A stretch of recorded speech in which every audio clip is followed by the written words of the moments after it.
तीन तरह की फोर्सेज है, केवल तीन ही तरह की फोर्सेज है नेचर में। ग्रेविटेशनल फोर्स, इलेक्ट्रोस्टैटिक फोर्स और न्यूक्लियर फोर्स। जो नॉर्मल हम फील करते हैं, फ्रिक्शन है, ये ऐसी, वो सब या तो इलेक्ट्रोस्टैटिक फोर्स का एक रूप है या ग्रेविटेशनल फोर्स का एक रूप है। ज्यादातर तो इलेक्ट्रोस्टैटिक फोर्स का एक रूप होता है। वो ग्रेविटेशनल फोर्स तो केवल मास के कारण है, जो कि बहुत वीक फोर्स है अपने आप में। ग्रेविटेशनल फोर्स वीकेस्ट फोर्स है among the three. Magnetic force भी, वो भी इसी इन्हीं फोर्सेस का एक रूप होता है। मैग्नेटिक फोर्स अलग नहीं होती, वो इन्हीं का एक रूप होता है। इलेक्ट्रिक फोर्स, या चलो आप उसको कह लो कि ठीक है, एक मैग्नेटिक फोर्स भी है। तो इलेक्ट्रिक फोर्स, मैग्नेटिक फोर्स और ग्रेविटेशनल फोर्स, और इन सब में सबसे स्ट्रॉन्गेस्ट फोर्स है न्यूक्लियर फोर्स। न्यूक्लियर फोर्स है ये। कौन सी फोर्स है? जो न्यूक्लियस के बीच में एक्ट कर रही है, जिस कारण से न्यूक्लियस बंधा हुआ है। आप सब अच्छी तरह जानते हैं कि न्यूक्लियस के अंदर कौन कौन से पार्टिकल्स हैं। न्यूक्लियस के अंदर आपके दो तरह के पार्टिकल हैं। दो तरह के पार्टिकल हैं, पॉजिटिव प्रोटॉन्स हैं और न्यूट्रल क्या है? न्यूट्रॉन्स है। लेकिन वो ठीक है, एक दूसरे से थोड़ा थोड़ा सा गैप पर है, लेकिन फिर भी ये इतने सारे ये प्रोटॉन्स हैं। प्रोटॉन्स पॉजिटिव प्रोटॉन्स हैं, ये पॉजिटिव प्रोटॉन है, ये पॉजिटिव प्रोटॉन है, ये प्रोटॉन है, ये प्रोटॉन है पॉजिटिव। ये सारे के सारे प्रोटॉन्स हैं यहाँ। ठीक है, रेड वाले मैंने बना लिए क्या? प्रोटॉन्स। और ग्रीन वाले मैंने बना लिए क्या? न्यूट्रॉन्स। अच्छा, अब ये प्रोटॉन तो बहुत पास पास है। आप याद कीजिए कि अभी पीछे हमने डिस्कस किया था कि जो साइज ऑफ न्यूक्लियस है, radius of nucleus is of the order of 10⁻⁻15 metre. 10⁻⁻15 के आसपास की होती है न्यूक्लियर फोर्स। तो इन दो न्यूक्लियॉन्स, इन दोनों प्रोटॉन्स के बीच का डिस्टेंस तो इससे भी कम हो गया, इससे भी कम हो गया। तो जब आप इनके बीच की इलेक्ट्रोस्टैटिक फोर्स अगर आप फाइंड करने लगे, तो 9 × 10⁻⁹ into charge of one proton, charge of another proton, divided by 10⁻⁻15। क्या? हाँ, 9 × 10⁻9। और फिर इसका भी स्क्वायर, तो ये तो 10⁻30 तो यहाँ होगी और 10⁻9 यहाँ है। बहुत जबरदस्त फोर्स हो जाएगी ये तो। भले ठीक है, चलो इसकी इनकी अपनी वैल्यूज बहुत छोटी सी, लेकिन फिर भी कंसिडरेबल लार्ज फोर्स है। लेकिन फिर भी ये प्रोटॉन प्रोटॉन एक दूसरे से दूर क्यों नहीं जा रहे? क्यों एक साथ बंधे हुए हैं न्यूक्लियस के अंदर? न्यूक्लियस के अंदर प्रोटॉन प्रोटॉन्स के बीच जबरदस्त रिपल्शन है, भयंकर रिपल्शन है। लेकिन फिर भी वो प्रोटॉन्स एक दूसरे से दूर नहीं जा रहे, न्यूक्लियस सब इंटैक्ट है, बिल्कुल हट ही नहीं रहा न्यूक्लियस। तो रीजन क्या है? रीजन ये है कि इस रिपल्शन से ज्यादा स्ट्रॉन्ग कोई और अट्रैक्टिव फोर्स काम कर रही है, और वो फोर्स है न्यूक्लियर फोर्स। तो nuclear force is a force which act between nucleons inside a nucleus. It is always attractive, हमेशा ही अट्रैक्टिव है up to certain level, certain distance. और साथ ही साथ बात एक और है कि ये इलेक्ट्रोस्टैटिक करेक्टर से बिल्कुल डिफरेंट है। प्रोटॉन्स प्रोटॉन्स के बीच भी क्या है? अट्रैक्टिव। प्रोटॉन न्यूट्रॉन्स के बीच भी क्या है? अट्रैक्टिव। न्यूट्रॉन न्यूट्रॉन्स के बीच भी अट्रैक्टिव है। इसे, इस फोर्स को चार्ज से कोई मतलब नहीं। प्रोटॉन प्रोटॉन दोनों पॉजिटिवली चार्ज हैं, लेकिन फिर भी उनके बीच में क्या है? अट्रैक्शन है। न्यूट्रॉन न्यूट्रॉन पर कोई चार्ज नहीं है, लेकिन फिर भी उनके बीच में न्यूक्लियर फोर्स कैसी है? अट्रैक्शन है। तो nuclear force is always attractive irrespective of charge of nucleon. Charge से इसका कोई मतलब ही नहीं है। चार्ज से मतलब है किसका? इलेक्ट्रोस्टैटिक फोर्स का, इलेक्ट्रिक फोर्स का। तो ये इलेक्ट्रिक फोर्स है ही नहीं है। ठीक है, एक बात और है कि ये बहुत शॉर्ट रेंज फोर्स है। इसकी एक बड़ी अलग ही प्रॉपर्टी है बाकी फोर्सेस के कंपैरिजन में। It is a short range force. जैसे कि हमने पीछे इलेक्ट्रोस्टैटिक में और ग्रेविटेशन में दोनों में पढ़ा है, both the forces are inversely proportional to the square of distance. Gravitation वाले फॉर्मूले में न्यूटन फॉर्मूले अपॉन आर स्क्वायर आता है, G m1 m2 upon r square. Electrostatic Coulomb फॉर्मूले में भी अपॉन में आर स्क्वायर आता है, 9 into 10⁻9 Q1 Q2 upon r square. तो हम जब ये आर स्क्वायर आ रहा है तो हम कहेंगे the force obey inverse square law, the force inversely proportional to the square of distance. जितना ज्यादा डिस्टेंस बढ़ेगा उतना ज्यादा फोर्स कम हो जाएगी। लेकिन nuclear force inverse square law follow नहीं करते। ये बात तो सही है कि डिस्टेंस बढ़ने पर फोर्स डिक्रीज होती है, लेकिन यहाँ inversely proportional to square of distance नहीं है, उससे भी कहीं ज्यादा तेजी के साथ डिक्रीज हो जाती है। ये जो फोर्स है, ये फोर्स केवल केवल केवल केवल एप्लीकेबल है कब तक? फ्यू फर्मी के डिस्टेंस तक, फ्यू फर्मी। जबकि 1 fermi 1 FM is equal to होता है 10⁻⁻15 मीटर। मतलब क्या हुआ कि इन दोनों प्रोटॉन्स या इन दोनों neutrons, neutron neutron proton proton या प्रोटॉन न्यूट्रॉन के बीच का डिस्टेंस अगर 10⁻⁻15 के ऑर्डर का है, यानी कि कितना लगा लो, 2 इंटू 10⁻15, 5 इंटू 10⁻15, इतना तक अगर है, तो फिर ये न्यूक्लियर फोर्स ऑफ अट्रैक्शन इनके बीच में इफेक्टिव है। लेकिन अगर ये दो न्यूक्लियन, दो प्रोटॉन, दो न्यूट्रॉन, अगर ये एक सर्टेन डिस्टेंस से, यानी कि फ्यू फर्मी की डिस्टेंस से भी ज्यादा डिस्टेंस पर अगर ये चले जाएं, तो फिर ये न्यूक्लियर फोर्स ऑफ अट्रैक्शन बहुत तेजी के साथ घटकर लगभग जीरो हो जाती है। बहुत तेजी के साथ डिक्रीज होती है न्यूक्लियर फोर्स ऑफ अट्रैक्शन, किसके साथ में? डिस्टेंस के साथ में। क्लियर है बात? कुछ फर्मी तक, यानी 2, 3 या 5, 6 इंटू 10⁻15 मीटर तक तो ये ऐसा है कि इफेक्टिव है। इससे ज्यादा डिस्टेंस होते ही इतनी तेजी के साथ घटी कि बिल्कुल अनइफेक्टिव हो गया। अलग प्रॉपर्टी है बिल्कुल। हाँ, याद रखिएगा, अगर दो पॉजिटिव प्रोटॉन्स आपके हैं और उनके बीच का डिस्टेंस फ्यू फर्मी से ज्यादा है, तो न्यूक्लियर फोर्स ऑफ अट्रैक्शन तो खत्म हो गई, लेकिन जो आपकी इलेक्ट्रोस्टैटिक फोर्स ऑफ रिपल्शन है, which is called long range force, वो अब भी काम कर रही है। Nuclear force of attraction, electrostatic force of attraction, इन दोनों को एक दूसरे से कोई मतलब, इन्हें पता ही नहीं है। न्यूक्लियर फोर्स ऑफ अट्रैक्शन को पता ही नहीं कि इलेक्ट्रोस्टैटिक फोर्स ऑफ रिपल्शन भी लग रही है। इलेक्ट्रोस्टैटिक फोर्स ऑफ रिपल्शन को पता ही नहीं कि कोई न्यूक्लियर फोर्स भी है। दोनों काम कर रहे हैं, दोनों अपनी अपनी जगह काम कर रहे हैं, इंडिविजुअल काम कर रहे हैं, कोई डिफरेंस मैटर नहीं है इनका।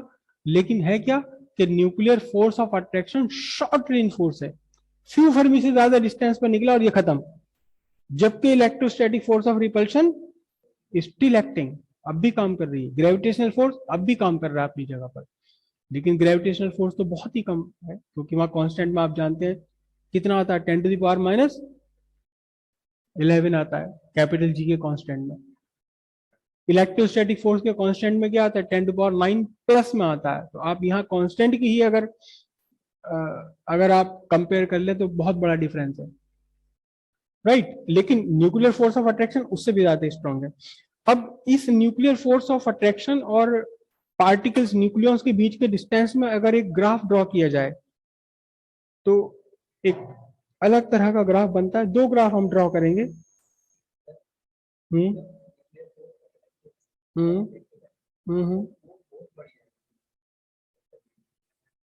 रफली समझ लीजिए कि जब तक न्यूक्लियॉन्स के बीच का डिस्टेंस 10⁻⁻15 से कम है, या 10⁻⁻15 आ रहा है, जब तक इसके डिस्टेंस में 1 2 3 4 5 6 7 इंटू 10⁻15, तब तक तो ये इफेक्टिव है। और अगर 10⁻14 पर पहुंच गए तो अनइफेक्टिव हो जाएगी, तेजी के साथ रिड्यूस हो जाएगी। ठीक है। जो न्यूक्लियस का साइज हमने पीछे डिस्कस किया था, रदरफोर्ड ने बताया, वो 10⁻15 मीटर के ऑर्डर का है ना। तो इसका मतलब इन न्यूक्लियॉन्स के बीच का जो डिस्टेंस है वो इससे तो कम ही रहेगा ना।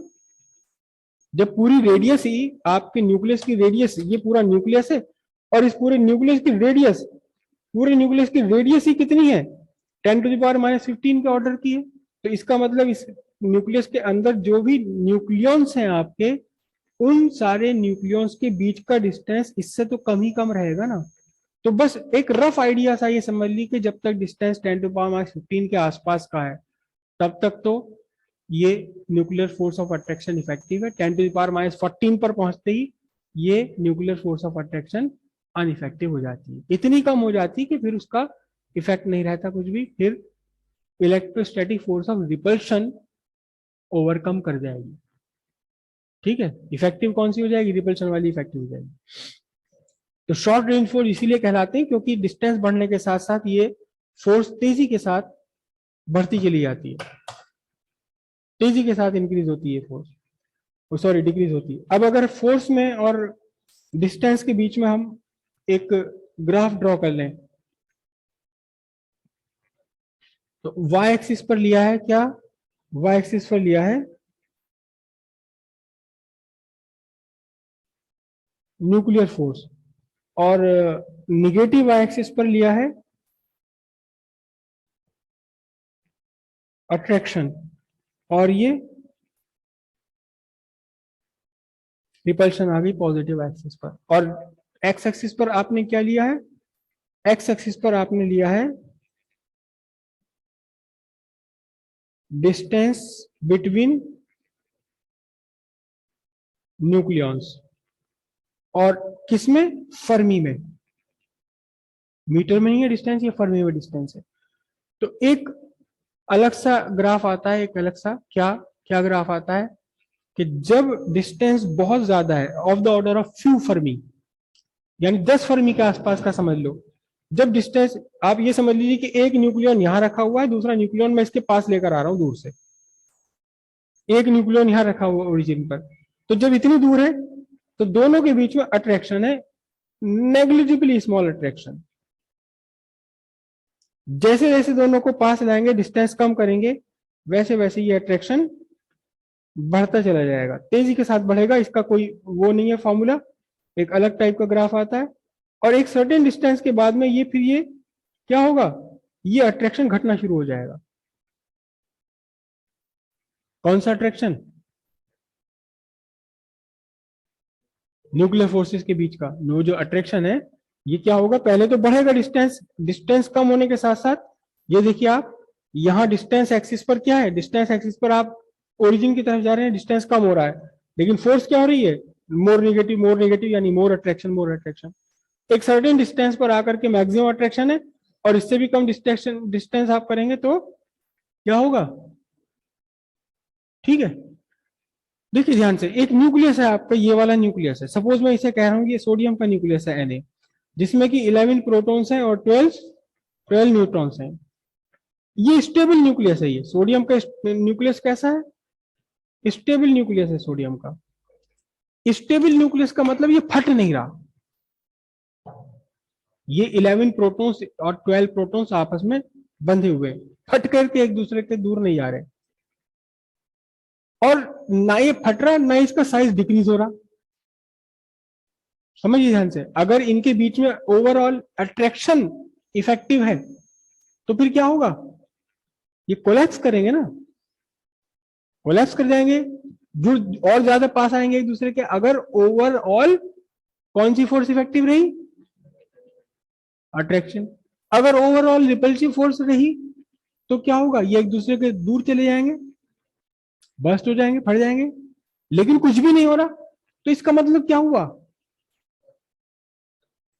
कोई फोर्स है नहीं, कोई भी फोर्स है ही नहीं, ना रिपल्शन है। अगर रिपल्शन होती तो ये एक दूसरे से दूर चले जाते, न्यूक्लियस पूरा खत्म हो जाता। अगर अट्रैक्शन होता तो और ज्यादा पास आ जाते, तो फिर छोटा हो जाता न्यूक्लियस। लेकिन सारे न्यूक्लियस स्टेबल है अपने अपने फॉर्म में। तो स्टेबल न्यूक्लियस के अंदर, स्टेबल न्यूक्लियस के अंदर न्यूक्लियस के बीच का डिस्टेंस एक फिक्स डिस्टेंस है, जबकि ना तो इनके बीच में कोई अट्रैक्शन है ना इनके बीच में कोई रिपल्शन है। अगर उस फिक्स डिस्टेंस से ज्यादा डिस्टेंस पर इन्हें लेकर आएंगे तो एक सर्टेन डिस्टेंस है न्यूक्लियस के बीच में जब ये स्टेबल न्यूक्लियस के अंदर बंद है, अगर इन न्यूक्लियॉन्स को इस सर्टेन डिस्टेंस से ज्यादा डिस्टेंस पर लेकर आएंगे तो अट्रैक्शन जाएगा या रिपल्शन जाएगा? अट्रैक्शन जाएगा।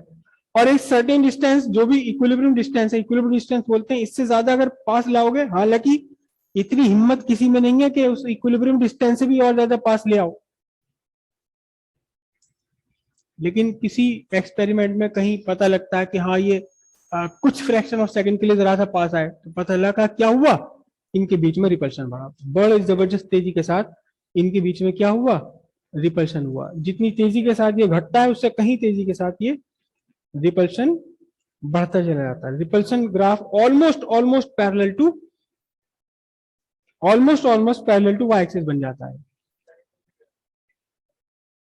हाँ सही कह रहे हो आप, ये ऑसिलेट कर लेंगे क्योंकि पास आएंगे तो दूर जाएंगे, दूर जाएंगे तो अट्रैक्शन होगा, अट्रैक्शन होगा तो फिर पास आएंगे, फिर पास जरूरत से ज्यादा आ गए तो फिर दूर जाएंगे, और ये ऑसिलेट करना शुरू कर देंगे। और इसीलिए इस पूरे यूनिवर्स में कहीं कुछ भी रुका हुआ नहीं है, सब कुछ चलता हुआ है, या तो वो वाइब्रेटरी मोशन में है या ट्रांसलेटरी मोशन में है, कुछ भी रुका हुआ नहीं है, सब चल रहे हैं। हम भी यहाँ रुके हुए नहीं है, हम भी चल रहे हैं। तो ये ग्राफ बना ऐसा क्या कि जब न्यूक्लियॉन्स के बीच का डिस्टेंस काफी ज्यादा है, फ्यू फर्मी से काफी ज्यादा है, तो दोनों अट्रैक्शन, हल्का सा अट्रैक्शन है, नेग्लिजिबली स्मॉल, इतना कम अट्रैक्शन जिसे हम कंसिडर नहीं करेंगे। डिस्टेंस आपने कम किया, अट्रैक्शन बढ़ता गया बढ़ता गया बढ़ता गया, एक सर्टेन लेवल तक अट्रैक्शन इंक्रीज हुआ, और फिर ये अट्रैक्शन तेजी के साथ डिक्रीज हुआ। ध्यान से देखिएगा, इस अट्रैक्शन का बढ़ना फिर भी स्लो है, लेकिन इसका घटना बहुत तेज है। और एक सर्टेन डिस्टेंस ऐसी है जिसे हम बोलते हैं इक्विलिब्रियम डिस्टेंस, इसे हम लिखते हैं आर नॉट, ये वही है आर नॉट इक्विलिब्रियम डिस्टेंस। इस इक्विलिब्रियम डिस्टेंस पर आकर के दोनों न्यूक्लियॉन्स के बीच, अगर ये न्यूक्लियॉन यहाँ, एक न्यूक्लियॉन यहाँ, तो इनके बीच में ना अट्रैक्शन है और ना रिपल्शन है। इससे ज्यादा अगर और भी पास लिया, इन्हें कम कर दिया डिस्टेंस, तो बहुत तेजी के साथ हम रिपल्शन वाले ग्राफ में पहुंच जाते हैं। ठीक है, याद रखिएगा, इससे पहले भी कई बार हम डिस्कस कर चुके हैं कि कोई भी थर्मोडायनेमिक सिस्टम या कोई भी सिस्टम अगर स्टेबल है तो हम उसकी एनर्जी के बारे में क्या कह सकते हैं, उसकी पोटेंशियल एनर्जी के बारे में क्या कह सकते हैं। किसी भी स्टेबल सिस्टम की पोटेंशियल एनर्जी क्या होती है? मिनिमम, मिनिमम के आगे एक वर्ड और बोलना चाहिए हमें भाई, मिनिमम तो किसी की 0 भी हो सकती है, किसी की मिनिमम 1000 भी हो सकती है।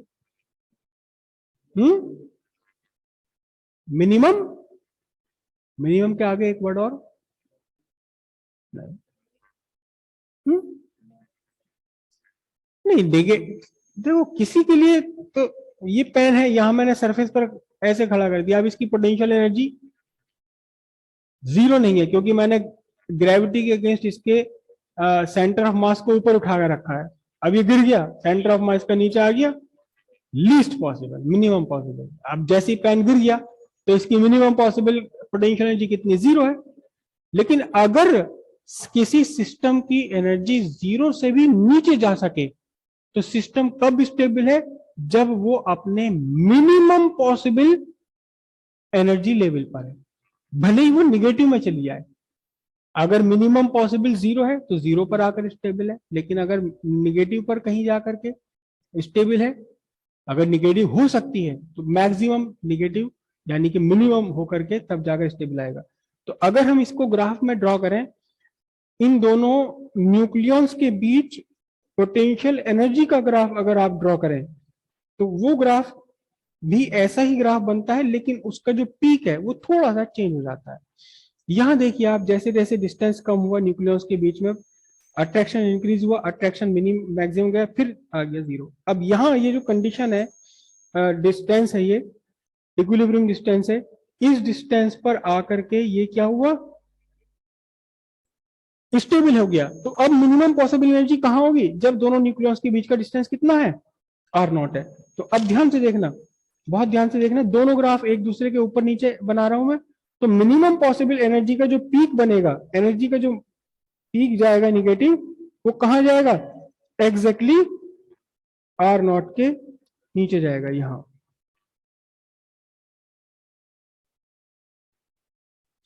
तो अब अगर हम यहां बनाए, वाई एक्सिस पर क्या लें, वाई एक्सिस पर लें क्या,